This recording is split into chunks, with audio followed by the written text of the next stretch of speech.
No, yeah. Stay with us.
Oh, good. Is it a webinar?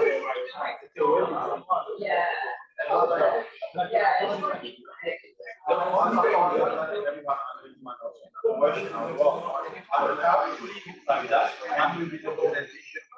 not one is so, for example, I will go to the people online want to the people. Yeah. You have to still one have to still like it. Yeah, that's fine. I can okay.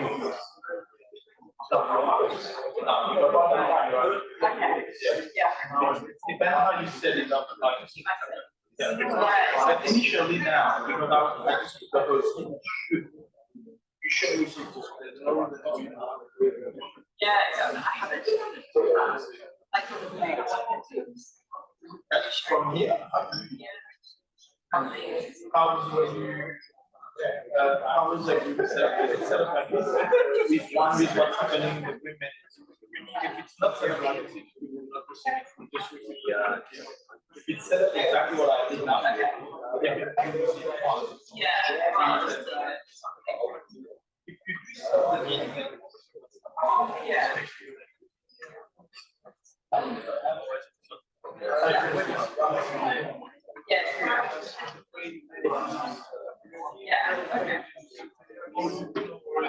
there's only free microphone. If someone wants to use it after the mic,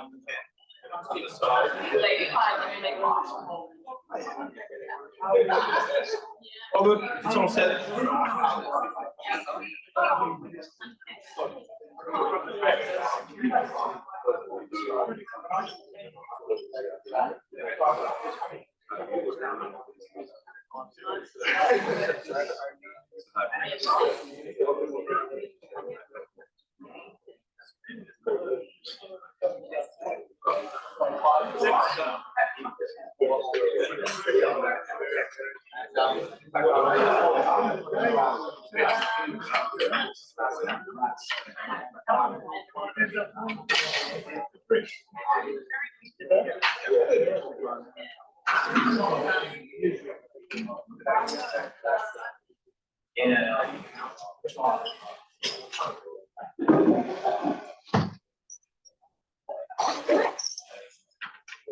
are you?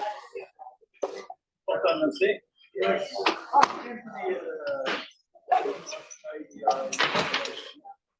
Yes, I think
And I'm sort of going in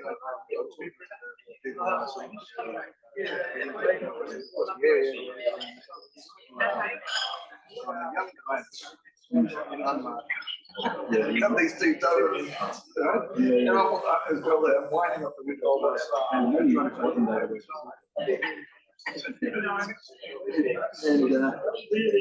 I remember the first one saying, I thought you were like, please come here to tell me one of my sons. And I was like, that's the other thing, right?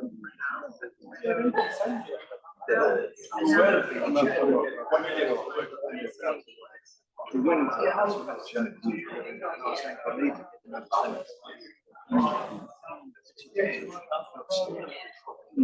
Dennis Allen's eldest, he shot his the body in the barrel. She said she would have So I've just got off the specs. He's like, I don't I ring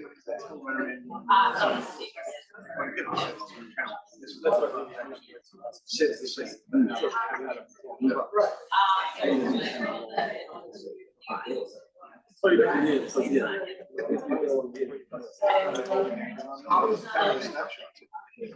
And so came down and we had to go down. And I'm sort of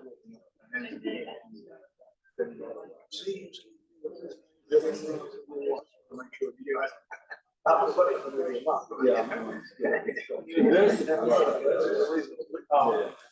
He didn't want us to take it back down to the I think and his answers fair enough. She said all on the she was going back. She was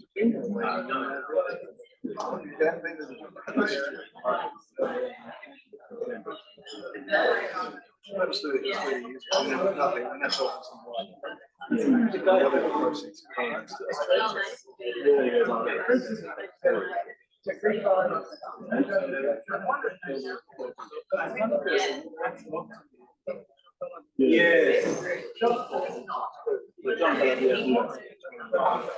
That's the one to the talk. His wife works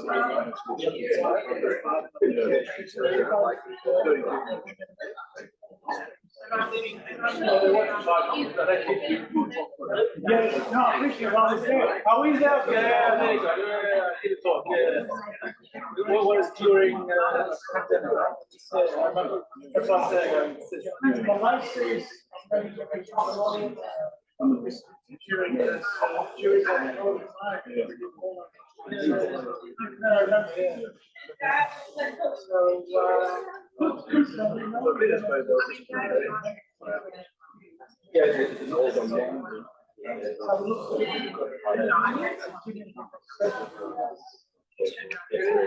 Anytime, I got my stuff, bring it here, because you're going to start soon.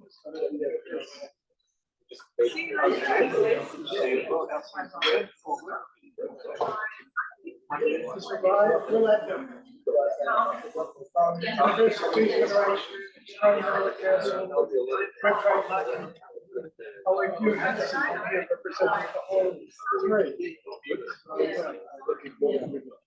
Absolutely.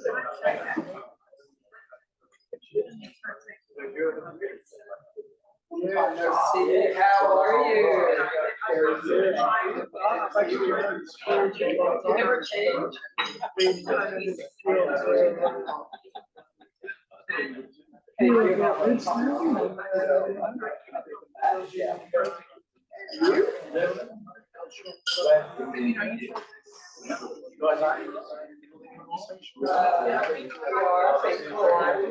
Yes.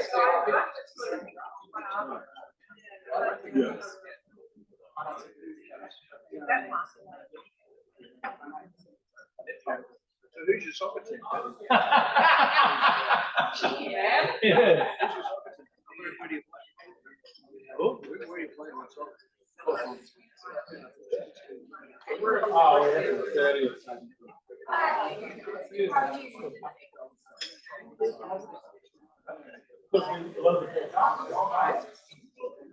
That's why it's not happening with open ages. Open ages. It's ridiculous because we have some teenagers, we have runners around these.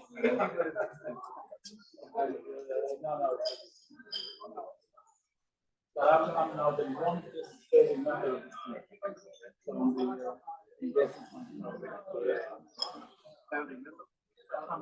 no, what? I can't remember, but I came, but was there. You were one of those teenagers, right? But all of them are gone, and I'm still there. So the key to some of the old days that we need. Seriously, they used to not even go on. What are they doing? Everything. Rain, snow, doesn't matter. Every single Sunday.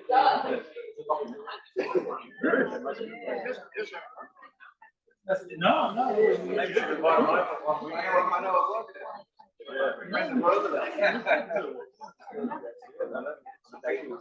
And it's actually amazing social connection.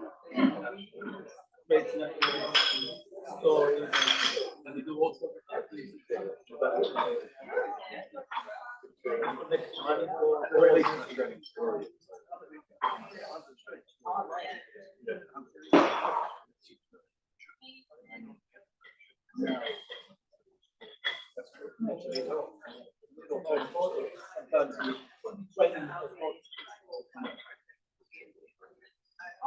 you're the one that sends out the messages now? You want to be? We have a platform. No, I'm like I'm the elderly couple, you know. So they listen to me, respect me, yeah, no, no, it's interesting. They do respect videos, I mean, they're like, I'm the eldest, not the eldest, so there's a lot of respect for that. Yeah, there we go. So here's a. Look how diverse. That's one one. Oh, this is weird. No, I have the first one. The one I'm going to show you right now. So this is not the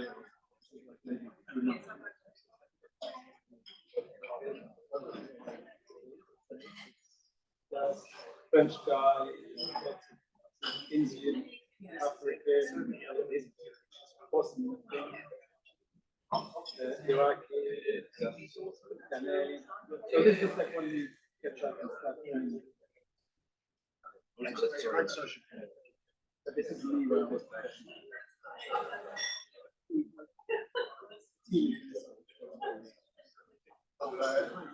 yeah. You've gone millions of dollars to take a career wide. That's right. I had no idea. Yes. So we better self rather than the world. Or serving the number. Like it's more than a game. Hi, Shadi. Hi, Shara. It's more than a game.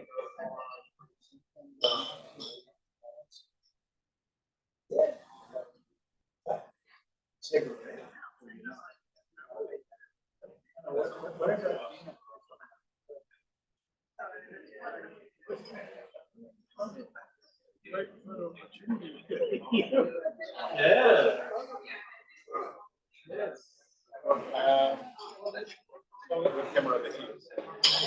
Heuristic. Heuristic. Perfect line.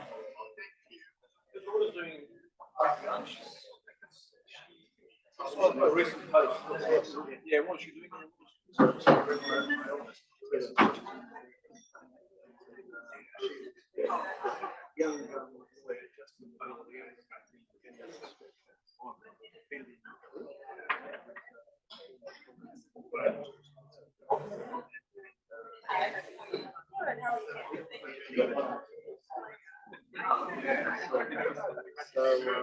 So they're probably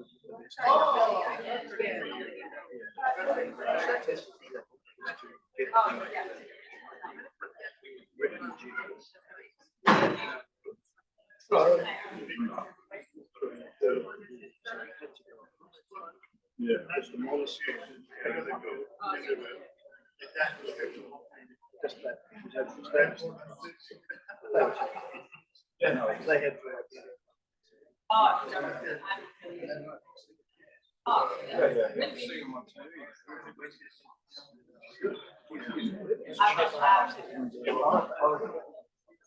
Robin? Yeah, so Robin.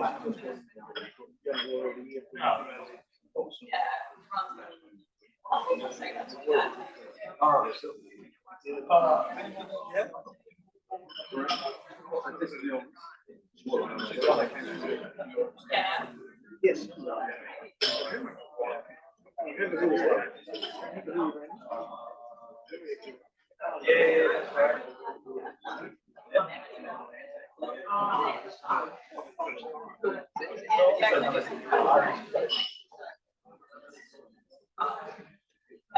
On this study, I just one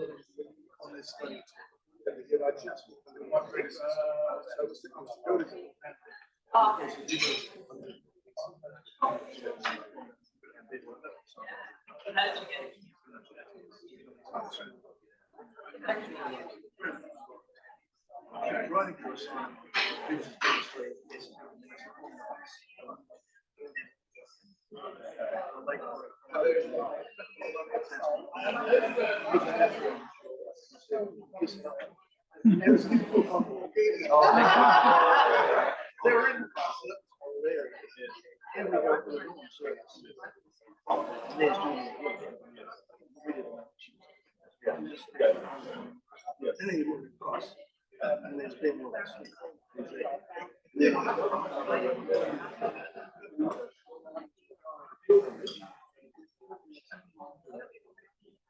it's saying that why do you have such faith that these things happen? Well, you're not going to be a nun, okay? You won't be a lawyer or a journalist or this guy. So it's all set up with the church. Hospitality is unbelievable. Yeah. We go to this place, and here's this father saying to us,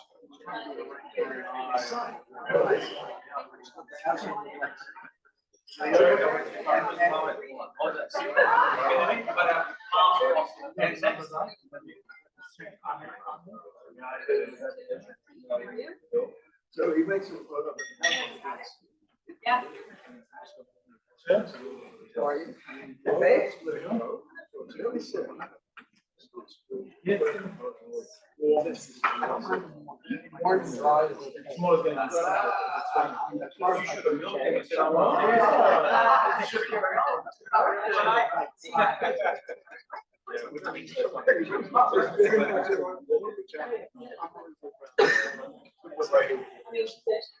Well, yeah, so Venus with the end.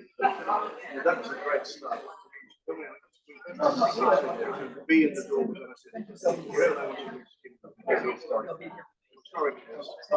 No, we haven't heard from them. So. And Robin was yeah, she's writing.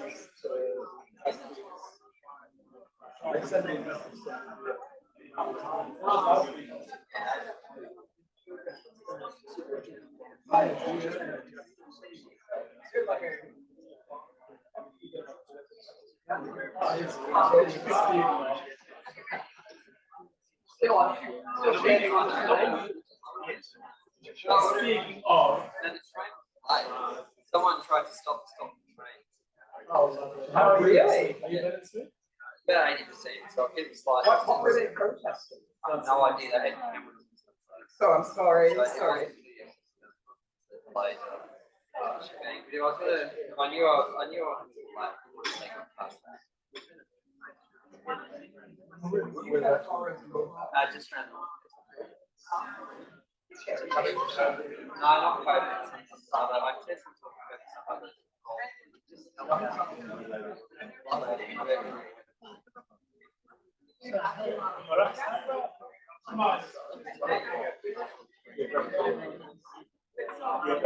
was there.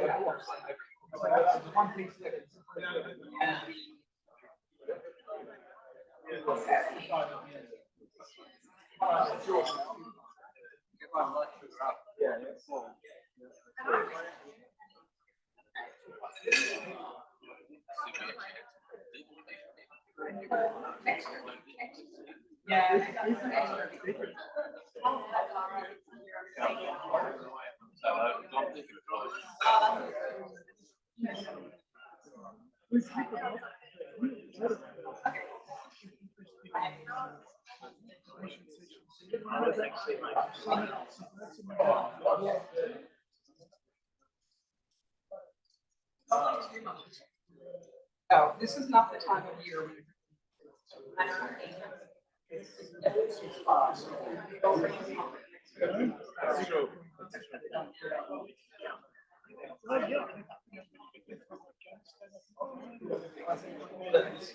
No, we go to That's right. but yeah,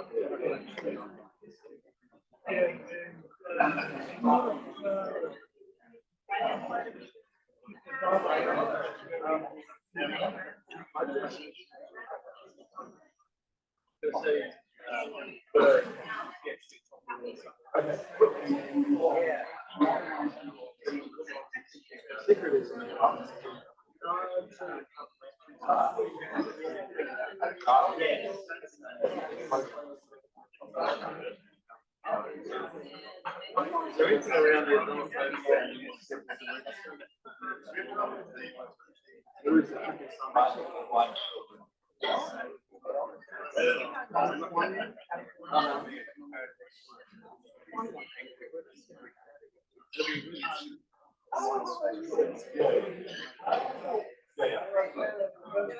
So yeah, conditions sort of.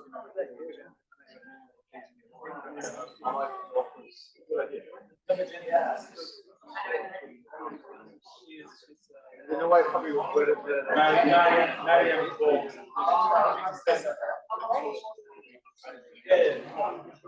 Yeah. Maybe, yeah. Spanish language.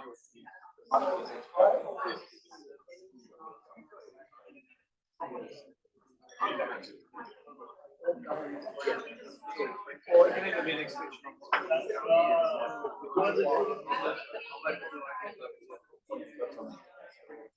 Can you reuse that now? You have to go back to what we I don't know. No, I'm just saying, I'm not doubting it, but something actually. That means only to go do another. Yeah.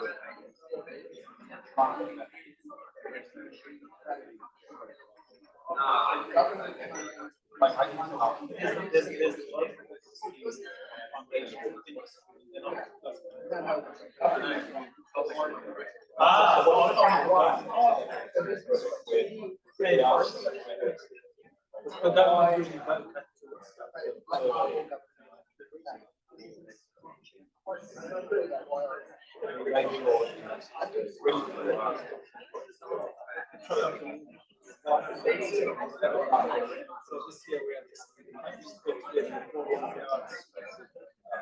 Already over 100,000 characters, just over 60% running on the money.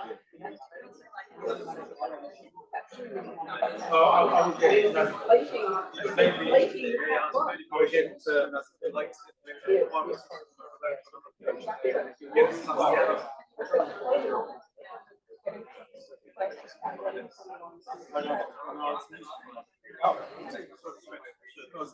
always You know what they have. But the issue is like, how's it? I told them they're not pay us.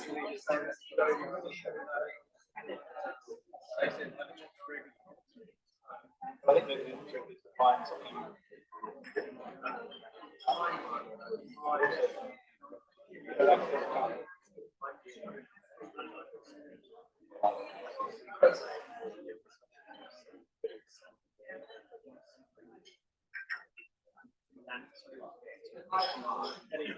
I'll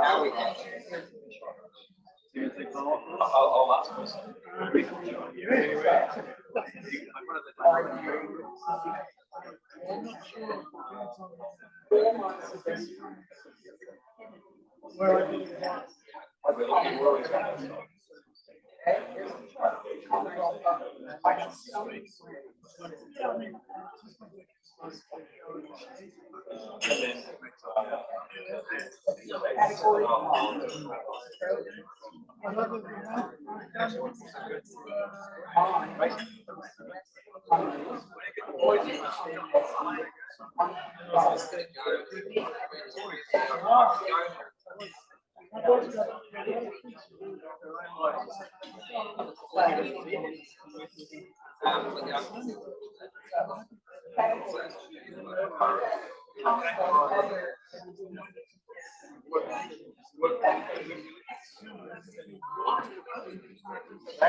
Just sort of like a series of problem creation.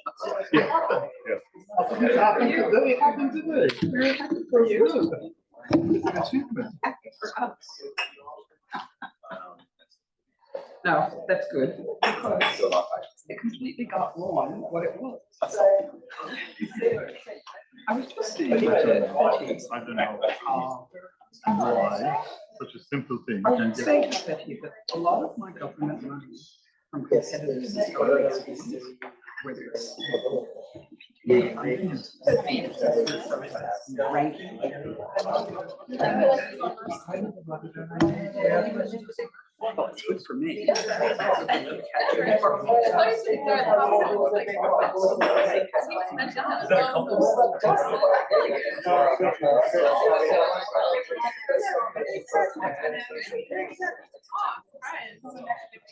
And the national. Just gonna sign on. Category 1.6. Yeah, I do.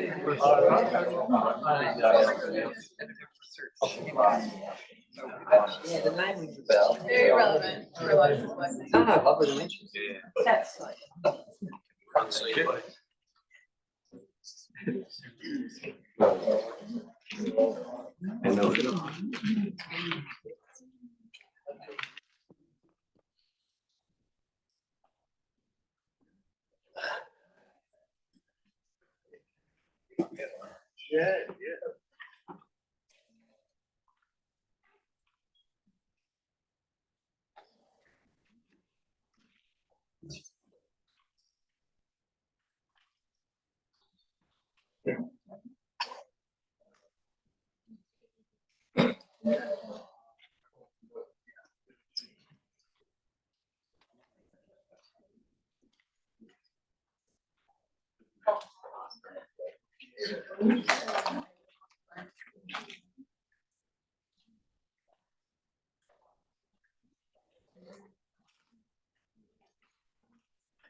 No, it's fine.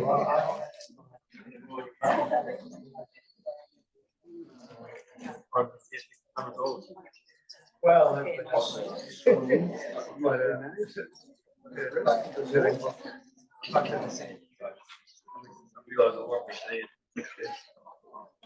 he works up to. Wow. It's pretty common sense. You like to shorter?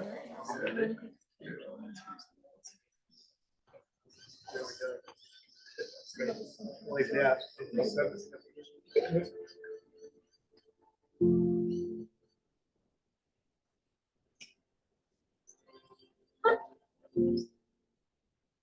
Deakin University's Burwood campus and our Deakin Downtown Corporate Centre in Melbourne sit on the lands of the Wurundjeri people of the Kulin Nation.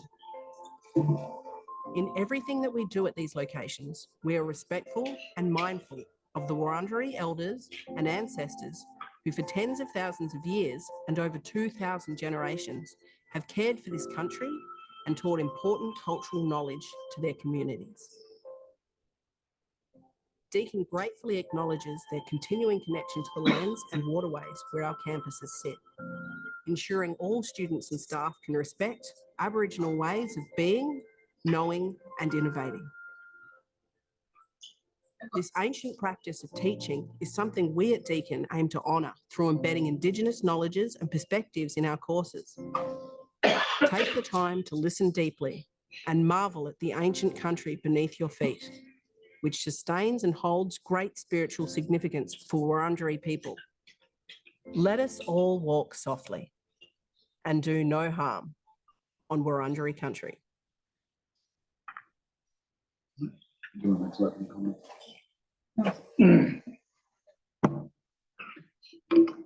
Good.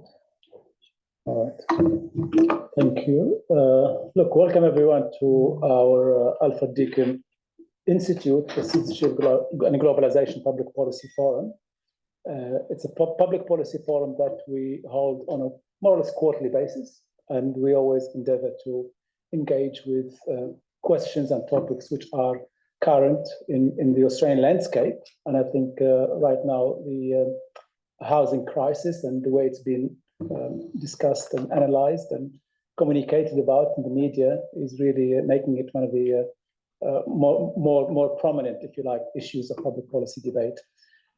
This public policy forum is moderated by my colleague in the Institute, Professor Greg Barton, and he would be chairing and moderating the panel. And I hand over to Greg, just welcoming you to the Institute.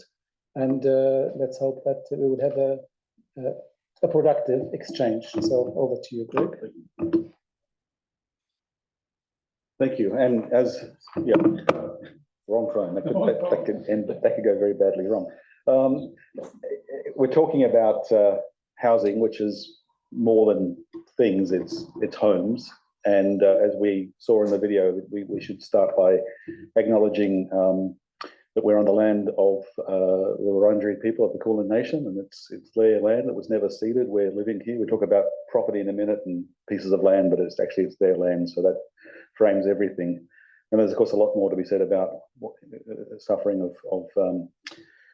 of the dispossession that's resulted in, including tonight's topic. We always try and keep these conversations, and it is a conversation, to 90 minutes. We start at 6 and finish at 7:30 so that people can come from the office and then go home and have dinner and see family. That's the way it needs to be. But we never have enough time, good and bad. The good thing is you sort of leave wanting more. The bad is that you don't get all the way into the issues you want to get into. Tonight, I'm completely confident that we won't have enough time. So I'm going to be really, as best I can, with friends who will look askance at me, be a hard taskmaster with time, because we need to get into some issues. Can't solve the problems. We want to have a good discussion. So my job is to basically sort of move the panel along. So we have 4 panelists. So let me introduce them briefly and get them to come up so we don't take more time on the background. So first of all, Farah Farouk. Farah Farouk took over a new position at as Director of Community Engagement at Tenants Victoria in April 2020. So just as the pandemic was starting, And she leads a multidisciplinary team of professionals working on policy, training, legal education, and strategic communication and community development. She, of course, was a professional journalist, previously with Brotherhood of St. Lawrence, the Canberra and Victoria Parliamentary Press Galleries, so she knows our fellow panellists. And she was Law and Justice Editor at The Age for 14 years, and as well as serving on various not-for-profit boards and multicultural communities. There's a lot more we can tell all the panellists, but I'm keeping it very brief. So, Farah, if you could step up. And Feti, Feti needs no introduction, but I'll give him a brief one anyway. Feti holds the UNESCO Chair in Comparative Research on Cultural Diversity and Social Justice, and is Alfred Deakin Research Chair in Migration and Intercultural Studies. Recently recognised by the Australia's leading researcher on migration. So the right person to have in the room for this topic. So Feti, if you could take a seat. And Frank Maguire, I could read Frank's CV out, but I won't because we need to have a conversation. Frank, up until November 25, which is the date that Frank shares with Robin, was in Victorian Parliament in representing folk in Broadmeadows since 2011, I think, Frank, you were there? Yes. Yeah. And passionate advocate for the people of Broadmeadows, but really across those issues on challenges facing multicultural communities in that part of Melbourne. Now Frank is working as an adjunct professor at Deakin and as executive with PEXA Group, working on harnessing new technologies for public benefit. So a lot of ideas about what we can do in housing. I'll try and curb Frank's enthusiasm because we just have a limited time. So step up, please, Frank.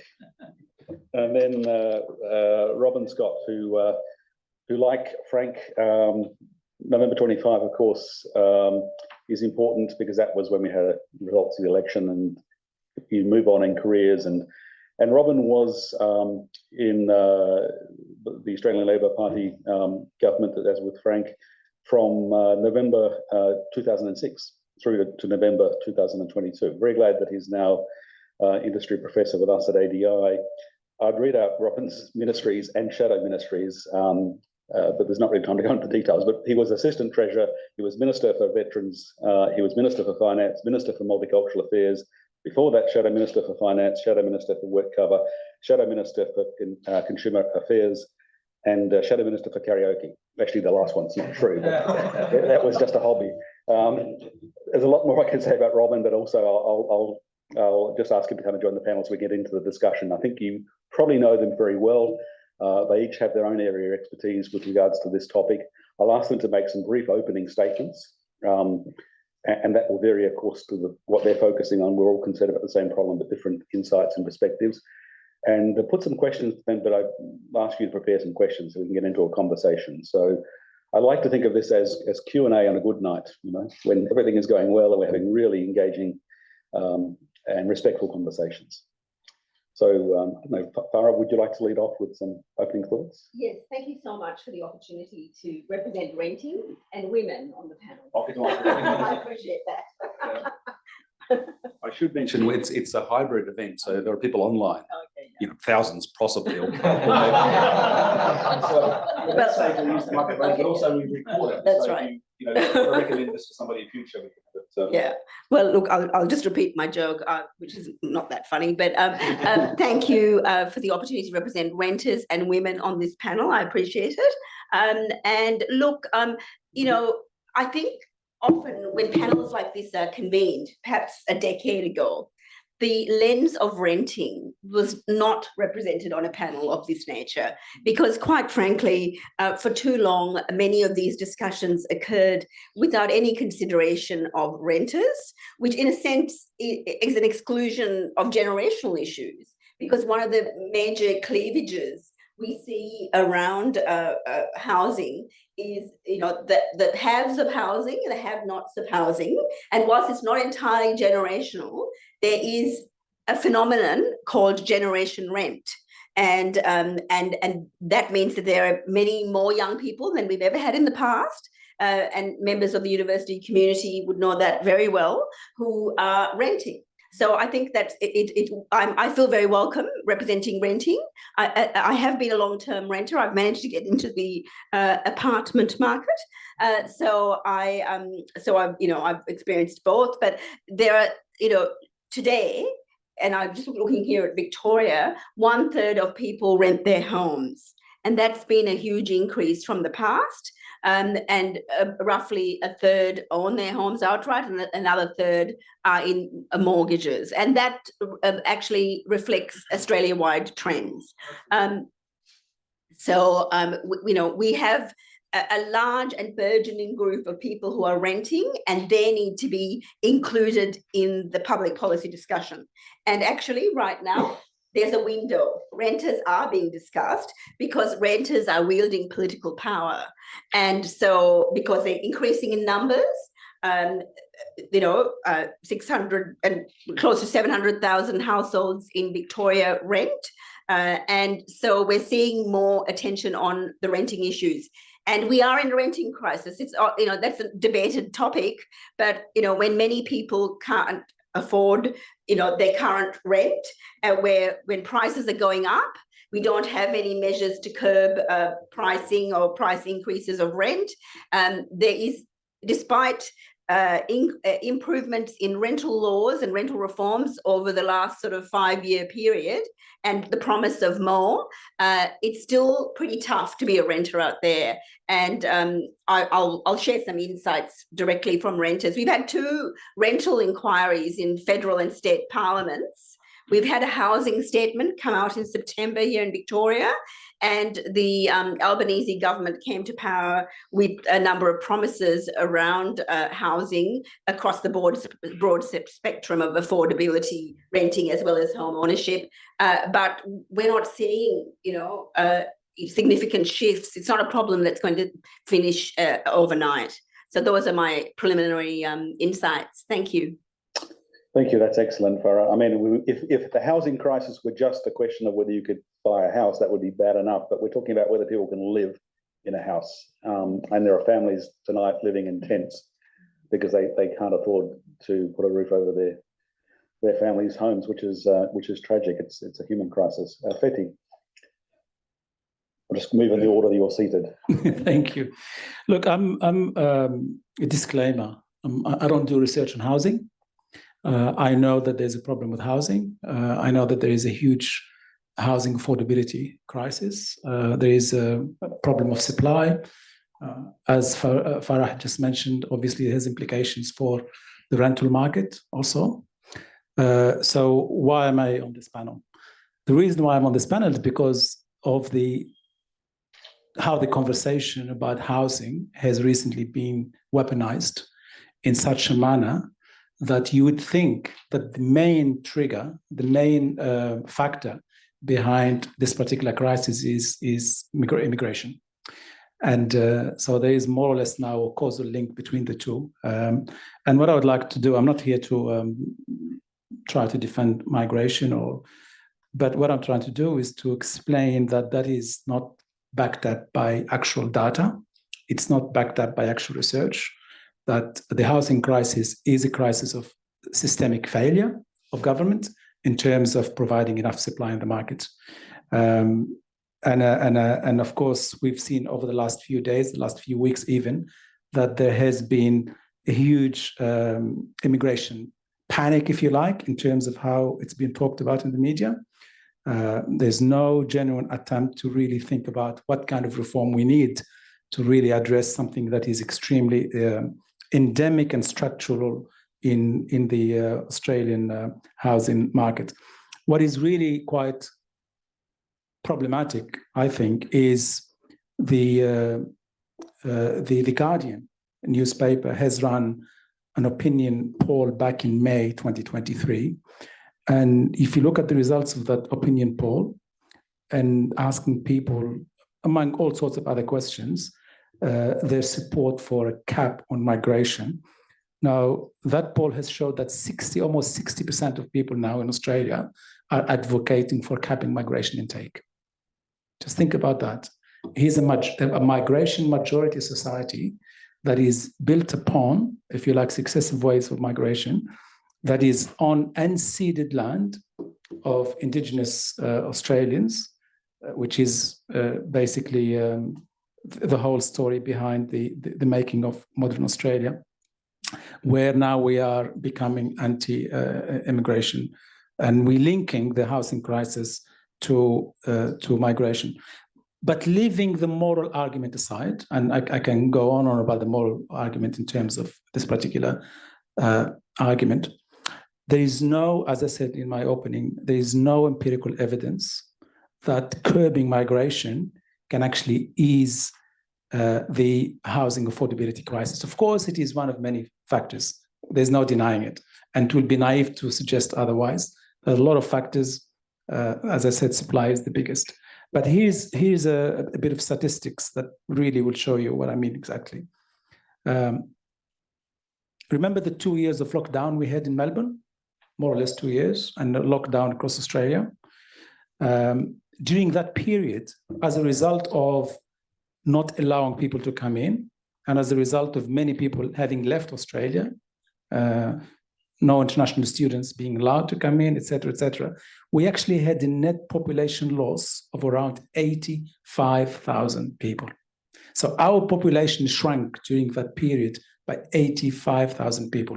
We're no longer growing, we are shrinking. But this is a surprise. Those 2 years experienced the sharpest upswing in home values, which was recorded at over 20%.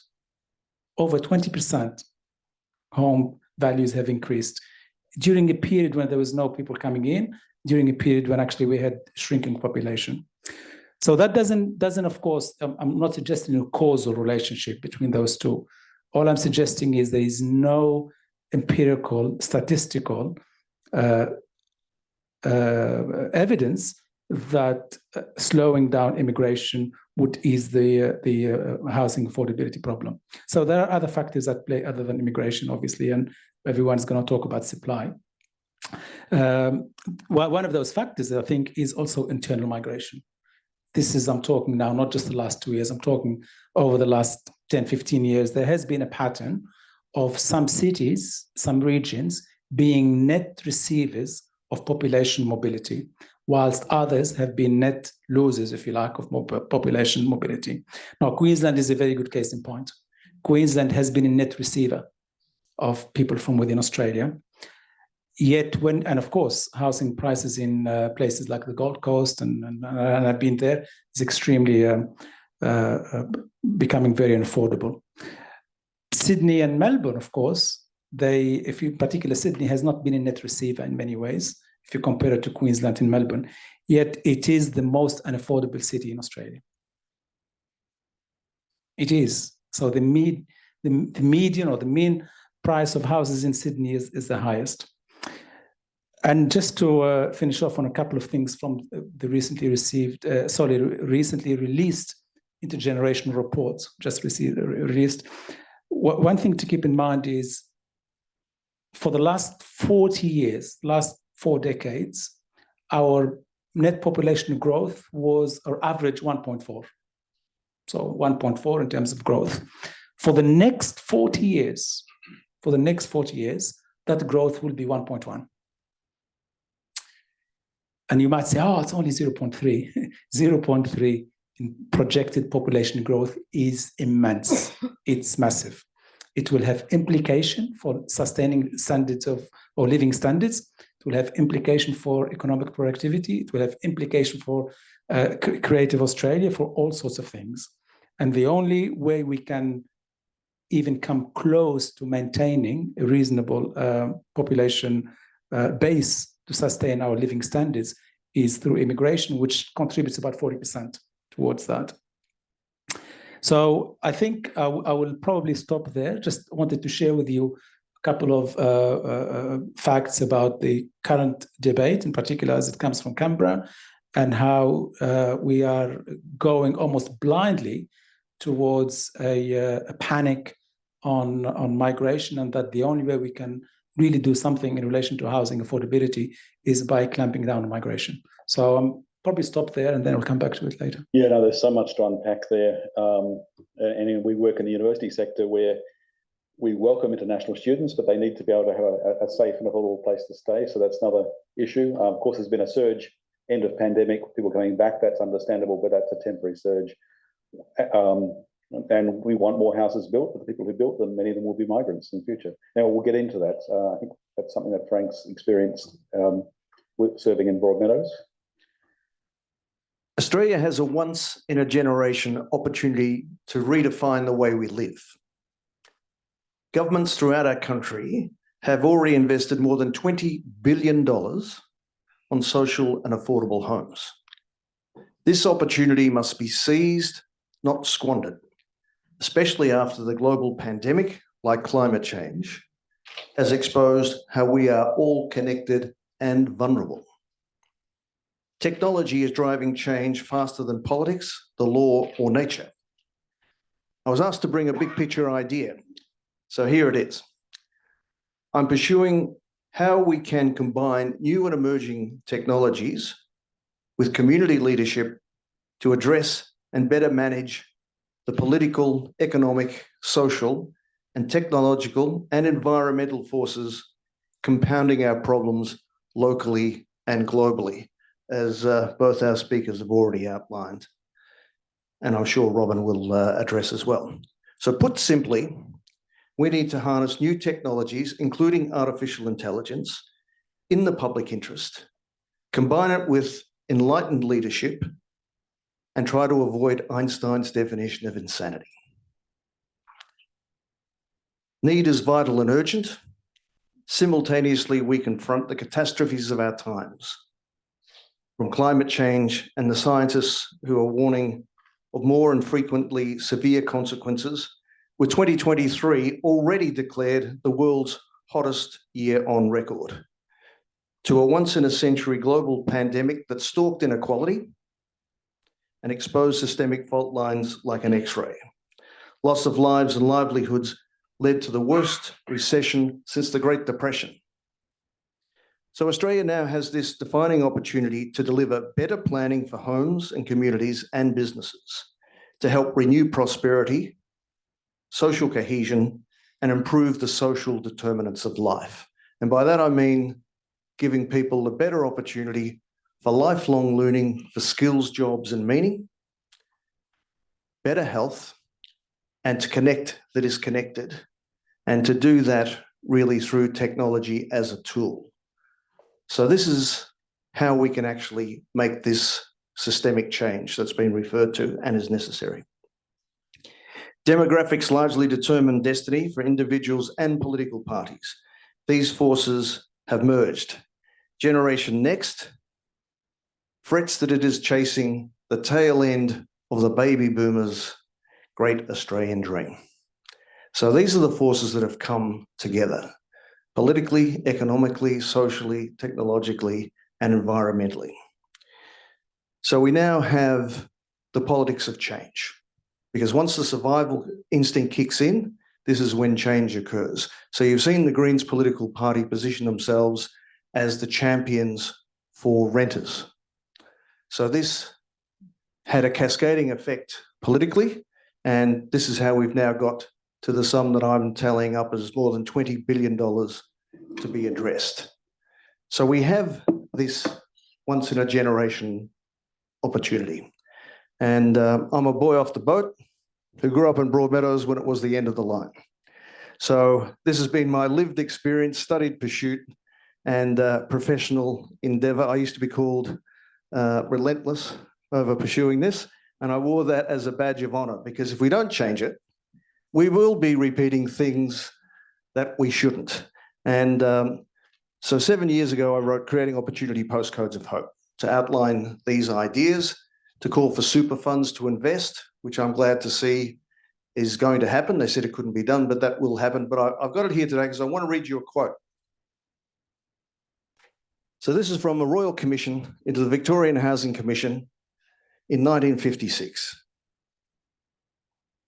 Poor housing conditions result directly in physical illness and indirectly in tensions and dissatisfactions which cause broken homes, drunkenness, and juvenile delinquency, leading to vice and crime.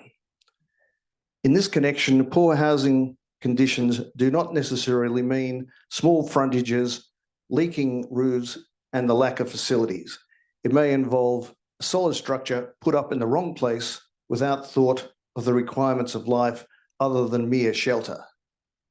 So that report came out in 1956 before they built Maguire Mansion in Broadmeadows, okay, a Housing Commission house there. Now, we're all proud to grow up there. It was where we started. As my late dad always said, this is where you start in the land of opportunity, and so it has proven. So what I'm trying to do, and I've had a great connection with the Alfred Deakin Institute for Citizenship and Globalisation, and particularly with Fethy, Broadmeadows evolved into virtually United Nations in one neighbourhood. And you have to build bridges to peace.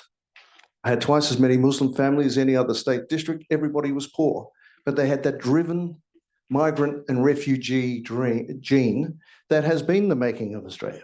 If you think of Australia, three periods: the history and heritage of our Indigenous cultures, then the British settlement, rule of law parliaments, and then the post-war migration. So I've got the case study. It's the epicenter for most of these issues. I'm delighted to take any questions after this, but I just wanted to make sure that everyone understands that we do have new tools that we must harness and should drive. I'll pass on to Robin now. Thanks, Frank. There's so many things that could be said, so I'll try and keep it brief in line with Greg's invocation to us. Firstly, I think we've got to acknowledge that this is a very complex set of problems. There's a long-term trend problem that's sort of structural, and I think Fetty's description of that as a structural problem is apt, and I'd also agree with Fetty, without addressing those underlying issues, it's not just one problem, it's a series of them, we actually will be stuck. And so there's a set of immediate, so there's supply problems, there's long-term changes. I mean, but in inflation-adjusted terms, houses are about 3 times more expensive than they were in the mid-1990s. In income-adjusted terms, they're twice as expensive. So there's this long-term trend for increasing cost of housing, and that's in terms of buying. And then you've got a rental problems where you've got a drift of people staying in renting for longer, and I think there is a fundamental structural change there. And you've also got some structural problems in the operation of the construction industry. And those sort of are structural issues that I think I would agree are best dealt with in terms of supply responses as a principal response. Then you have an immediate sort of crisis, which I suppose in a way we sort of got, I won't make a joke, it's not really a joke, but we sort of have housing long COVID. There's a series of events that have spun out of the COVID, the epidemic or the pandemic, and also the responses to it. I mean, we printed in the Western world, around the world, not just the Western world, an extraordinarily large amount of money. It was all done with keystrokes these days, and it didn't go to people that much in their houses directly. It went principally, it was used to buy government bonds, actually, is the way it was done in Australia. It was done in different ways in different places, but it's a principal way. So the Reserve Bank of Australia bought about $250 billion worth of government bonds, where the government would issue the bonds, the banks would buy them, and minutes later, the Reserve Bank would buy them from the banks. And that just is a huge weight of money, which was designed to keep the economy going. In particularly March 2020, the world economy basically stopped for a day or so. And so there was an enormous amount of printing of money, both during that immediate financial crisis and later during the lockdowns and the other crises. And most of that ended up, I mean, it's just an extraordinary increase in a particular part of the money supply. And most of that, I won't go through the whole story of that, but that landed largely with people who already had money in savings at the end of a process. And then you had very low interest rates to stimulate the economy coming out of COVID, and you had a 25% increase. So I don't think, and so it's about just under 25% increase in house prices across Australia during that 2-year period. So you had this, and we've had a long-term decline in interest rates, which is part of the reason. It doesn't feel that way at the moment, but actually there's been a long-term decline. And then in recent times, you've had interest rates go up, but you've had a whole lot of demand. And I would take a slightly different, but I would agree with Fetty's central point about the long term. I think a population increase and supply and demand increase is related to the fact that the house prices haven't gone down when interest rates have gone up.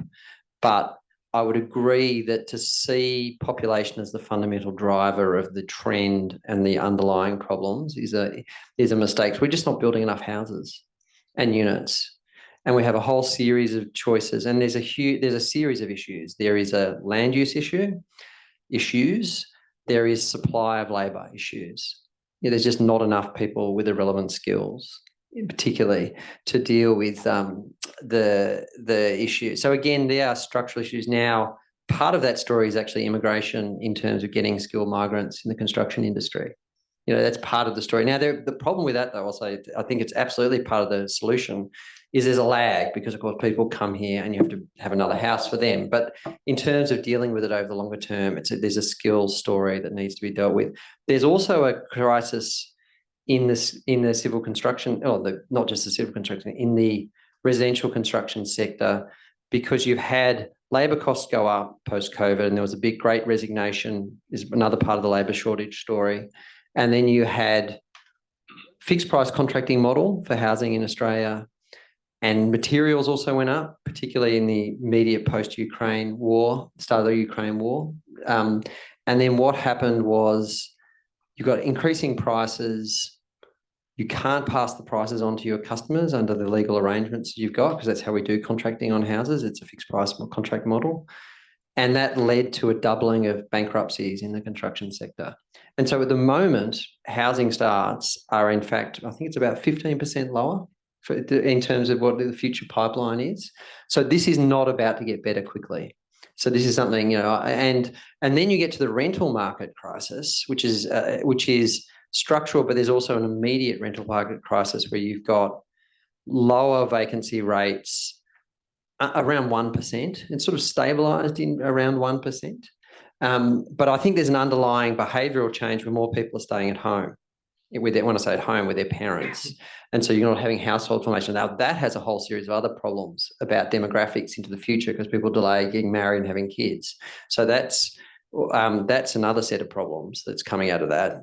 But so you've got very low vacancy rates, you've got demand increasing, you've got a shortage of supply, and you've got a shortage of supply baked into the future, if we're being frank about it. No pun, Frank, intended. So these are issues which are very germane, and I think, I would absolutely agree. We think 100 or 200,000 people cut to the immigration program addresses the sort of complexity of these issues. We're living in la la land. There's a series of structural reforms, and I think I think there'll be fundamental change in the rental market over time. And there's some tax issues which I've just probably spoken too much already, but there's a series of tax issues that mitigate against anything other than a cottage industry of small investors who sell their properties every 6 or 7 years. So we actually have a series of issues that mean that it's very difficult to be a renter. And I'll leave you with this final point. All of this is reinforcing inequality, and in two forms. One is the age inequalities between people who are older and own properties, and people who are younger who don't, but also within cohorts, including older cohorts, just the group of people who didn't own property anyway. And so rising asset prices, everyone likes to own houses and things. Well, I own a house and I'm building one, but the price for everyone else of that is increased inequality of those asset prices. So we're going through a period where people are talking in a quite 19th century, early 19th century way about the role of parents in buying homes. That's a very, sort of Bronte, we're not sort of at a point where entrenched intergenerational issues of wealth and inequalities in wealth get fundamentally reinforced by a housing market that doesn't work for younger people. I'll leave it at that. Thank you, Robin. And we were chatting earlier, and Robin made reference to a term that's popular now, the poly crisis. There are some more colourful and less tasteful terms that are used. I'll come to questions to the floor later on, Michelle. So just hold your horses. We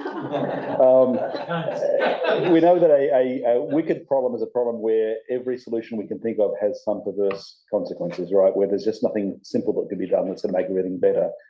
Well, a poly crisis, I think, is like it's a cluster of wicked problems, right? Where some of the things you think you should do are going to cause other outcomes that are not what we want, but you can't do the one thing you need to do without the other bad consequence. So before we go to the floor, I want to go around the panel once more and ask, I mean, let's imagine for a thought experiment that you're appointed to some sort of crisis leadership role in the areas that you're currently working in, backed by the state government, but also with the help of the federal government and broad agreement from local government. So, Farah, if you were in this sort of crisis czar in charge of putting into policy as quickly as possible changes that would help renters, and let's focus now for this round of discussion on the short term, so the next 3 years as opposed to the next 30 years. What is the one thing you'd want to be doing? What would your priority be?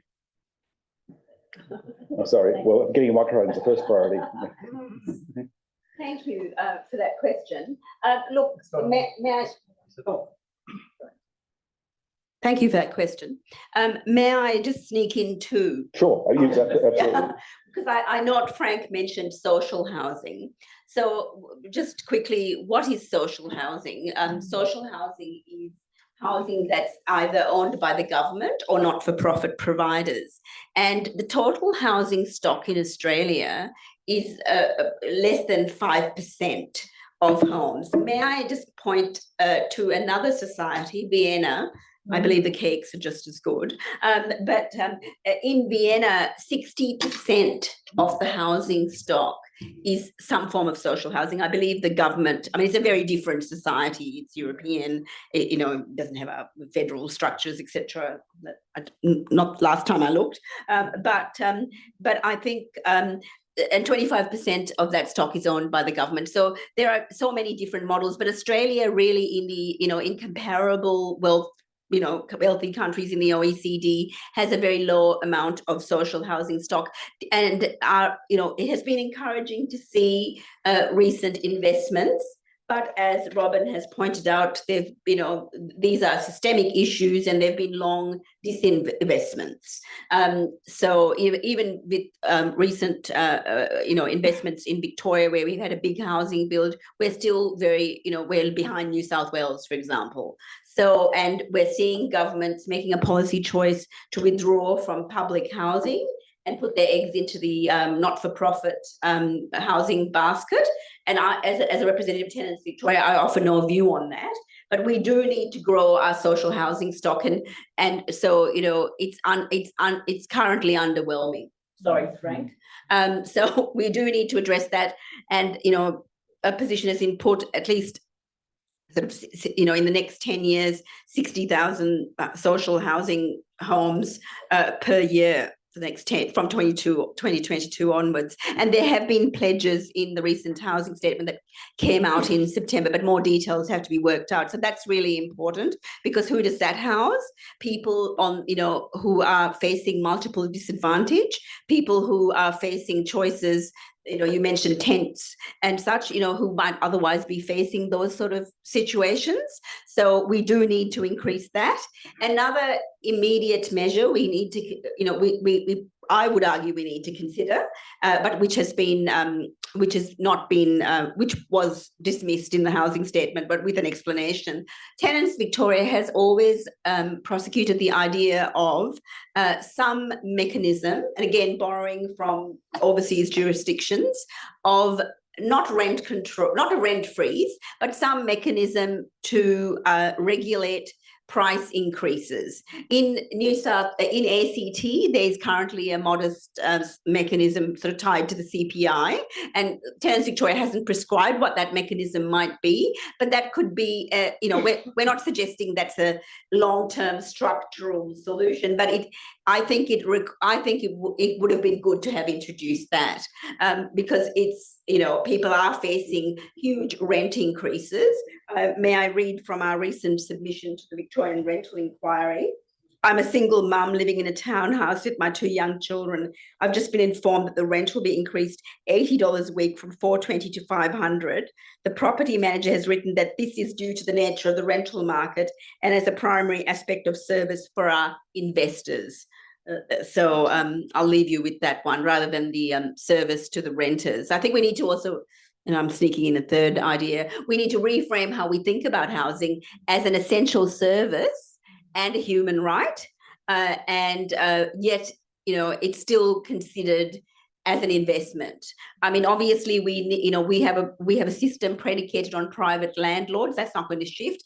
90% of people live in the private rental market, but 90% of people who rent,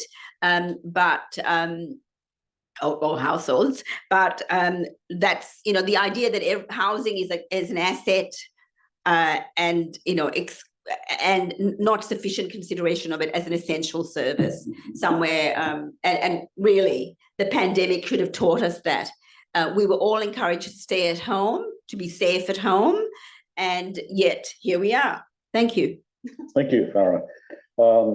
Yeah, tonight's theme is that there are no simple problems, there's no simple solutions, but certainly increasing the supply of public housing and socially affordable housing would make a big difference. And changing the way we look at people renting, because that is the new normal for many people. That will be, I mean, the main thing is people have a safe house to live in, a home. I visited a friend recently in the Netherlands who had spent his life working in Indonesia, moved back 5 years ago for his daughter's education.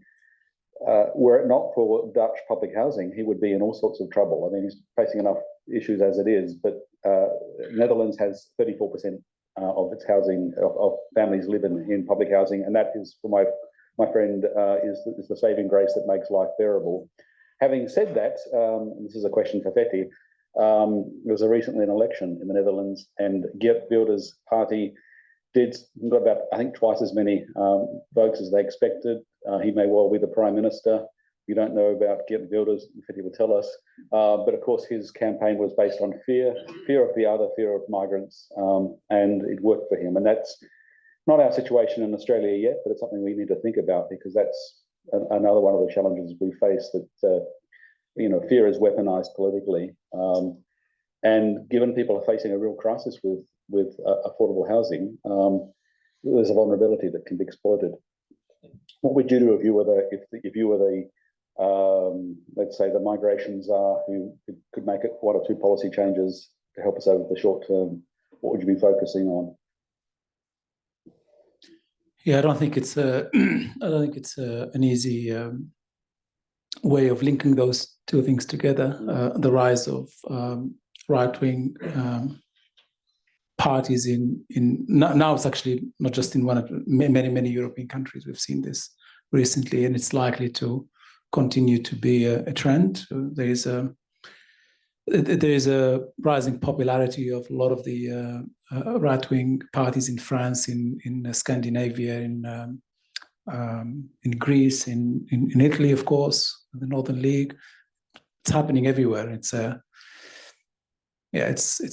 It's definitely something that it will take a while to process and to understand the implications of when it comes to policy areas like migration, like social cohesion, like perhaps even regional cooperation, when we're talking about the Mediterranean, for instance, the northern part and the southern parts of the Mediterranean. But that's why I started by saying, for me, the housing crisis is not being talked about in Australia in the way that perhaps ought to be talked about, which is really some spectacular structural failures, policy failures, in terms of looking at urban planning, looking at how cities have developed and grown, looking at the powers and the mechanics of internal mobility of people, looking at transportation, infrastructure. There's a lot of things that you can really look at and perhaps open up new opportunities for people to have access to land and also to be able to, for the government to invest in proper housing, whether it's social or not social housing for that matter. So yeah, and of course the example I was giving earlier, just as a case in point, that it's not really about the sheer number of people who. So because supply and demand is always about, there's a simplistic assumption that, well, there's 1,000 houses on the market, there's 3,000 people who want them and prices go up.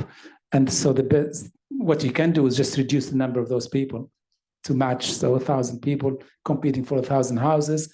And there you go, you've got market regulation of the pricing. It's much more complicated than that. And the same number of those people who would, as actually Robin alluded to, so the same number of people who would come in as part of the migration programs would also provide the labor and the know-how to really to grow the supply side of things too. So they're not just consumers, if you like, but they contribute to the growth of the actual pie. And of course, one of the biggest problems we have right now is skill shortages, which is why we are looking at the migration program, and we're looking at ways of making it really much more responsive to the needs of the Australian economy.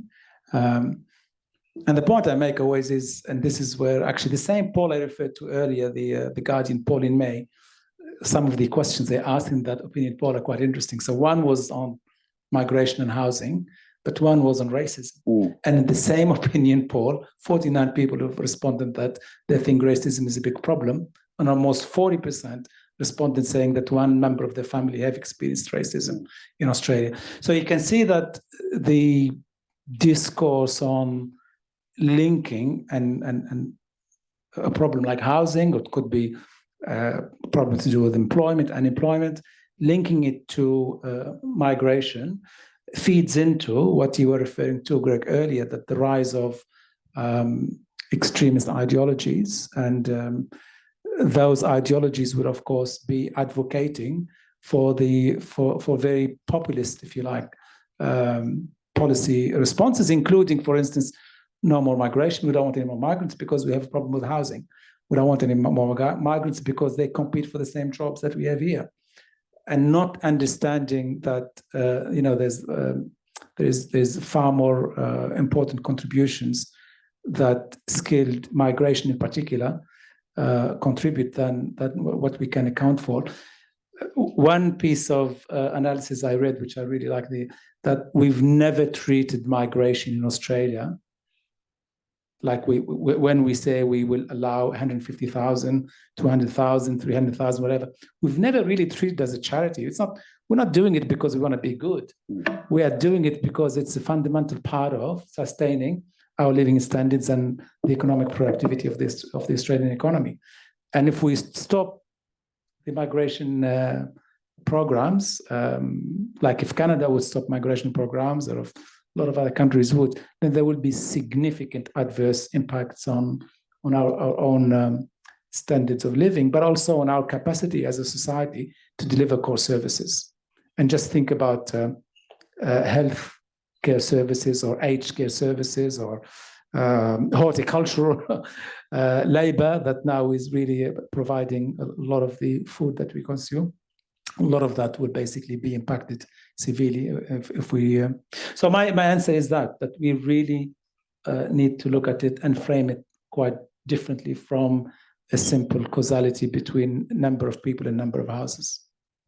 Thank you. I think that sort of proves the point that, I mean, you're working in the right field, but also over the coming years, you're going to have to be even more active in telling the story, because although we don't have a magic wand to solve the housing crisis, to deal with challenges to social cohesion, to deal with the rise of frankly, of hate and of politics of fear, connected wrongly with migration, we need to unpack the story so people understand that this is not where the problem is, and this is not where the solution is. But there's much to be grateful for in terms of how we've benefited from migration. We do have a responsibility, though, for those who are arriving to see that they can access safe and affordable housing, including our international students. So we'll come back to that later. Frank, if you're the czar, what are you going to do straight away? What's your priority to make things better? I want some short-term answers, please. The frame of reference I've given is, how do we actually harness technology? How do we look at the new data sets that we have available? And how do we say, where are we going to have the new homes? How are we going to build the communities? And what's the access to opportunity? To go to your big picture position on the politics, the chain reaction of race, rights, and taxes has been used to divide and conquer for generations. I made a Four Corners program 30 years ago called Lost in America on this theme. So think back, it's been going for generations. And it's the easiest politics and the laziest politics. It's totally unproductive, divides people. The culture war doesn't create opportunity, build better communities, businesses, jobs, prosperity. So that's why I'm focused on what are the tools that can actually change things, and how do we do the analysis so that we don't have postcodes of disadvantage. Don't put people isolated and marginalised at the end of the line. So I'm focusing on where we are and what we have, and how do we get a better result from that. So it's more than $20 billion that is being invested. It's not enough. The aim is to build 1.2 million homes in 5 years. That's unprecedented. And analysts, independent analysts, still say it won't be enough. So then we need, how do we actually keep this going and stop the social division that can wedge our community? So what I'm proposing is that we have, just for example, one technology is digital twin, and that can actually show you, if you want to build communities, you can visualize it. Where should they be? You can make sure that you don't have one road in and one road out. Because remember the Black Saturday bushfires, Australia's worst natural disaster? A lot of those towns were like that. We're still building communities on the edge, the peri-urban fringe, as it's called, that have only that set of circumstances. There's a company, Value Australia, which is the elegant result of 32 PhDs and professors from the University of New South Wales, can show you in real time where you can put your social infrastructure so that you can actually do the planning in a much better way. So you can manage the population growth to actually deliver that. And remember, Australia's economic activity has been driven by population growth, driven by immigration. It's the key reason why we're not in recession. That's the analysis by the experts for the last couple of quarters.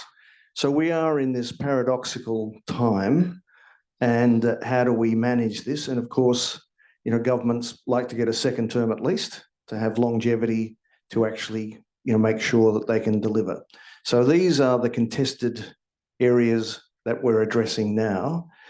And it needs the three tiers of government. It needs civil society, and it needs business. It needs the private sector to be investing as well. We can do it.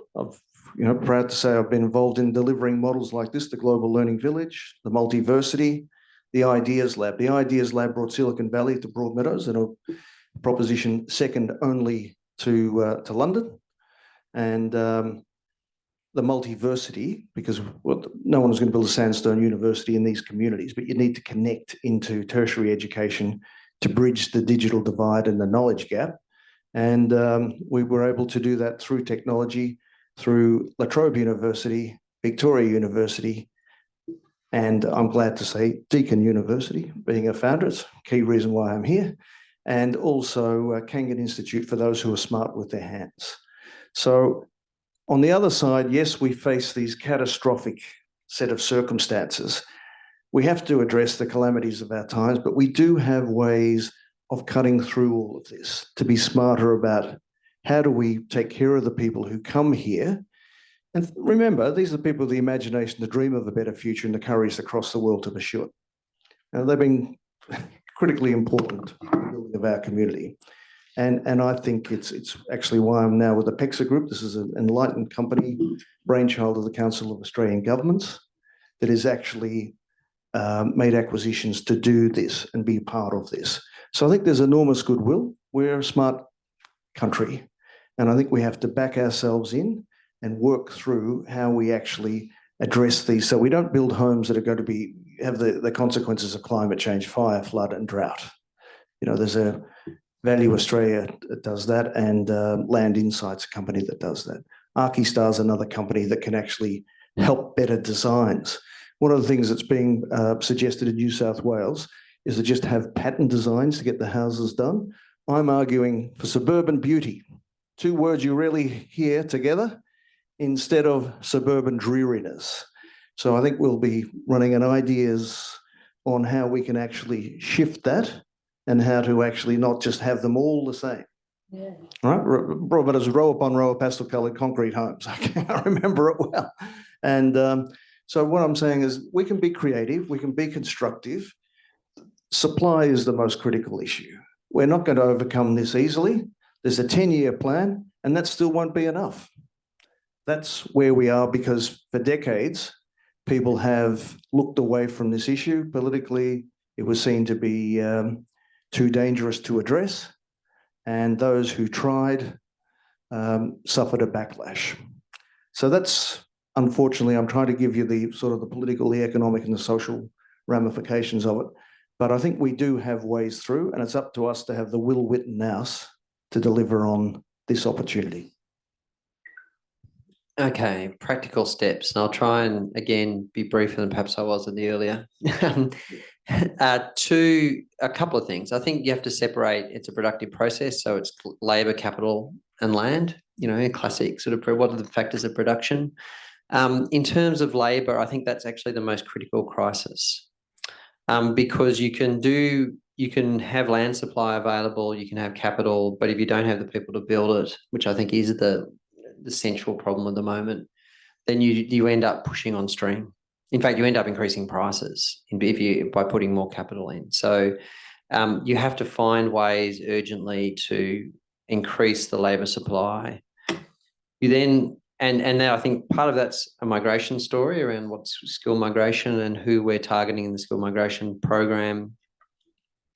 Though unfortunately that creates a bump of demand, but ultimately, if you're looking at long-term solutions, I think it's a critical part of the picture.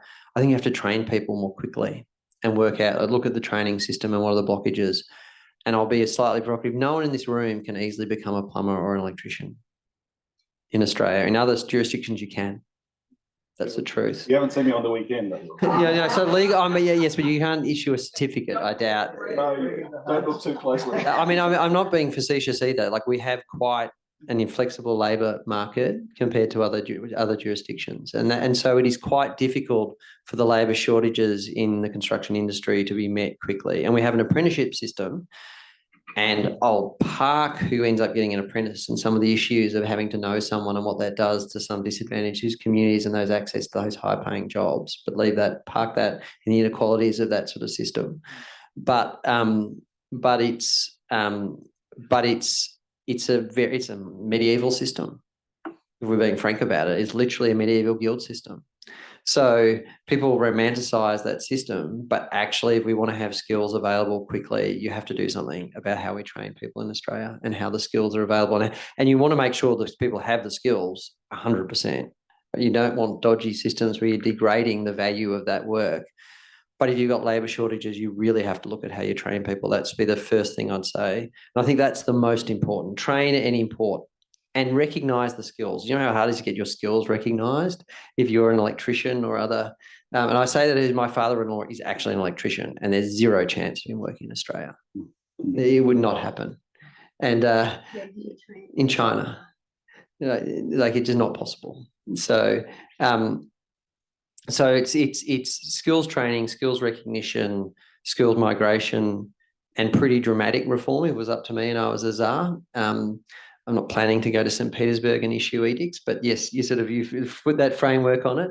And then you look at capital markets and the functioning. There's plenty of capital for housing, but the functioning of a lot of the firms is pretty dicey at the moment, and it's getting a bit better, but it's still creating problems in the market. We've learned through the banking system that you intervene when you've got a structural problem that systemically affects the economy. Now, you should intervene in such a way you're not just giving free money to people. In fact, you take equity is some of the best examples of what was done after the GST around the world, or you take loans that have to be repaid but allow people to get through. But you want to address the functioning of those companies and the system so you don't have an artificial blockage. And then you want to look at land usage. And I think we've got to get serious about that too. And I think there's one element that's really overlooked, which actually California is a huge part of what they're trying to do, which is what they call granny flats in Australia, like land, having dwellings on the back of houses is actually, in Victoria is behind New South Wales, which has been ahead, but I think the right to do that is just a normal right without having to have extraordinary levels of restriction is part of it, but also all sorts of land usage issues. I mean, I live in a townhouse, it's fine. I mean, people who think townhouses being built at the end of the world, I think really there's consequences for young people where they can get into good housing, of those sort of ideas. And the last thing I'd say, and even things like that, which is slightly more aesthetic, but I grew up in inner city Melbourne before it was wealthy, and there wasn't much street frontage. And, you know, that all those land usage issues have a cost inbuilt to them. How much how much frontage a house has, how much front yard it has. You know, pretty looking, no one complains of St Kilda's an unlivable place, or Clifton Hill, where I grew up, is an unlivable place, but you have a lot more high density use of land. You know, so you've got to actually be serious. These are serious questions, and there are trade-offs. You know, people, you have to make those trade-offs, because young people and people younger than me, I'm 50 and I've got a house, are paying the price of people not being willing to make those trade-offs before. And the last thing is the rental system, to deal with the structural. And you have to have more supply. If you've got vacancy rates of 1%, the rental system is going to be a terrible place for a new entrants and existing entrants, and you've got demand going up. So this is just that you have to fix the supply issues. But we don't have a tradition, and people talk about European, but it's not just Europe, it's most of the world, of long-term leasing with rights and dignity. And that's a function of the tax system. And it's a much longer discussion, which I won't get into the detail, but the way that the interaction of land tax and particularly capital gains tax in Australia, and also stamp duty, if you want to talk about the inability of people to move to economic opportunities and the inefficiencies that creates. And they're all very politically difficult issues to deal with, but the crisis in housing is going to be worse. And as the final thing I say, and it's getting to get worse. Like, it's just baked in that it's getting worse. Thank you, Robin. That's not an encouraging note, but I think your point about it's not just a question of land supply and even financial supply, financial capital, it's human capital. And that's something we can do something about relatively quickly. And in education, we should be thinking about it in terms of recognising people's skills they already have and getting them properly qualified so they can contribute. I've got a question from about the thousands of online participants, or anyway, at least dozens, I'm sure. And I'll go to that first before going to the floor here, before Michelle, who I think has got a question. So the question is, there's two questions that I'll just ask the one. Are there any real projects currently under consideration to limit the rent increase? For example, no more than 5% a year. So Farah, this question for you. Do you know of any good initiatives that Well, no, no. Oh, sorry. Thank you. I'm constantly making this error. My apologies. It's after 5. So basically, it has been much discussed. And then, there was and of course, it's something that the Greens, they're big on, as mentioned, that they're seeing a political opportunity around renters and styling themselves as a party of renting. It's something they're still advocating for rent freezes and such, but nobody who's got the levers of power has adopted the idea of even beyond the ACT jurisdiction, any kind of regulation of rent increases or rent freezes. It's off the table, basically, I'd say. But who knows? Like I say, the policy windows, things change. I mean, policy, as our politicians, former politicians will attest, Australia is deeply incremental in how we do change. But there is a burgeoning sort of anger amongst people who rent, younger people, etc. So we have to see how that pans out. But there's no proposal as such.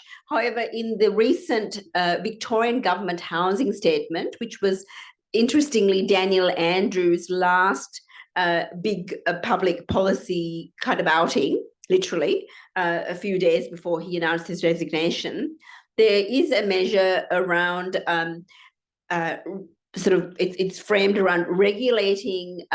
So during that first term here in Victoria of renting, the landlord can, give essentially can get rid of the person without giving a big answer to it as to what the reason is. And so we have that for the first, term of the lease, but now, so then they could advertise in this kind of market and increase the rent, and the next person comes and pays $100 more. But actually, that's going to be regulated. So maybe you could call that stealth rent control. I'm not sure. But the details are yet to be unveiled on that proposal. But that is a tiny little window.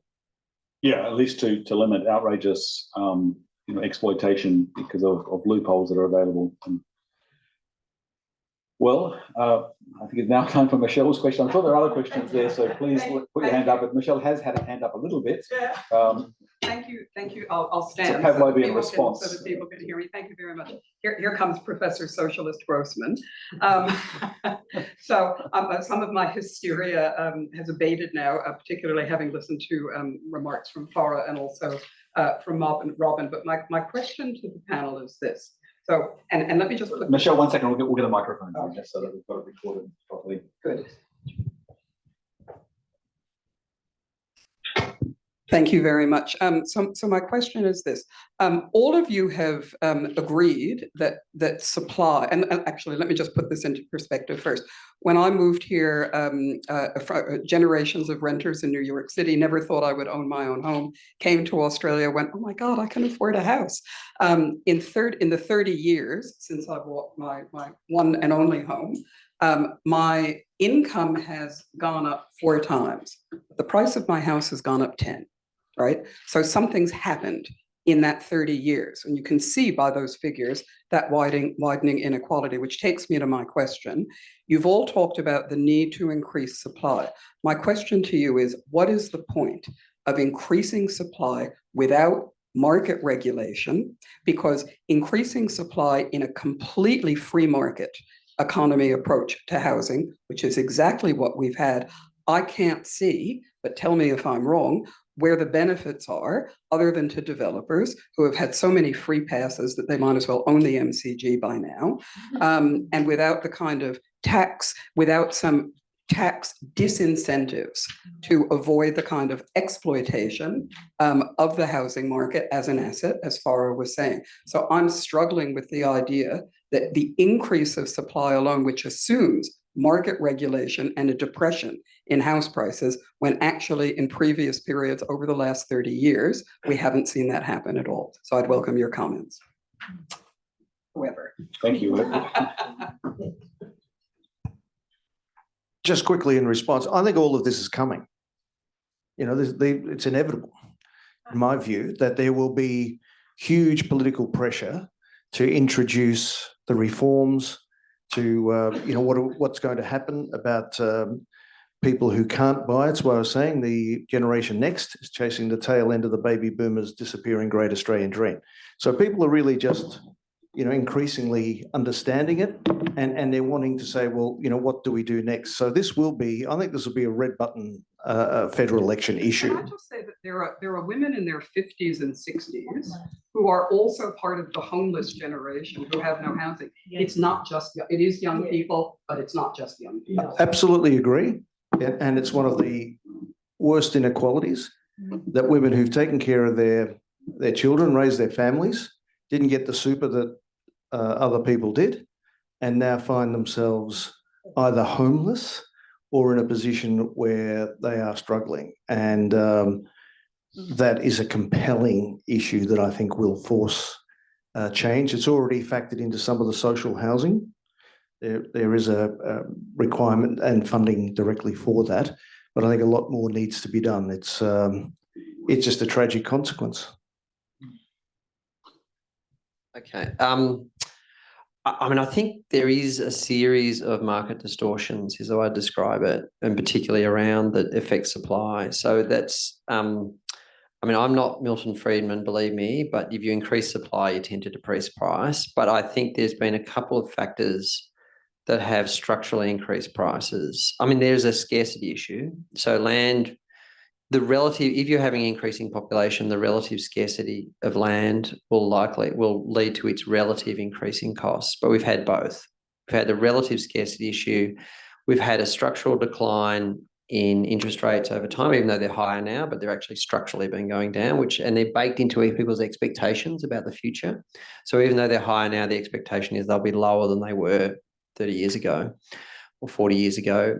Then you've got and price is much more set about expectations than the current reality. There is an impact of the reality. Then you've got a real problem for single income households.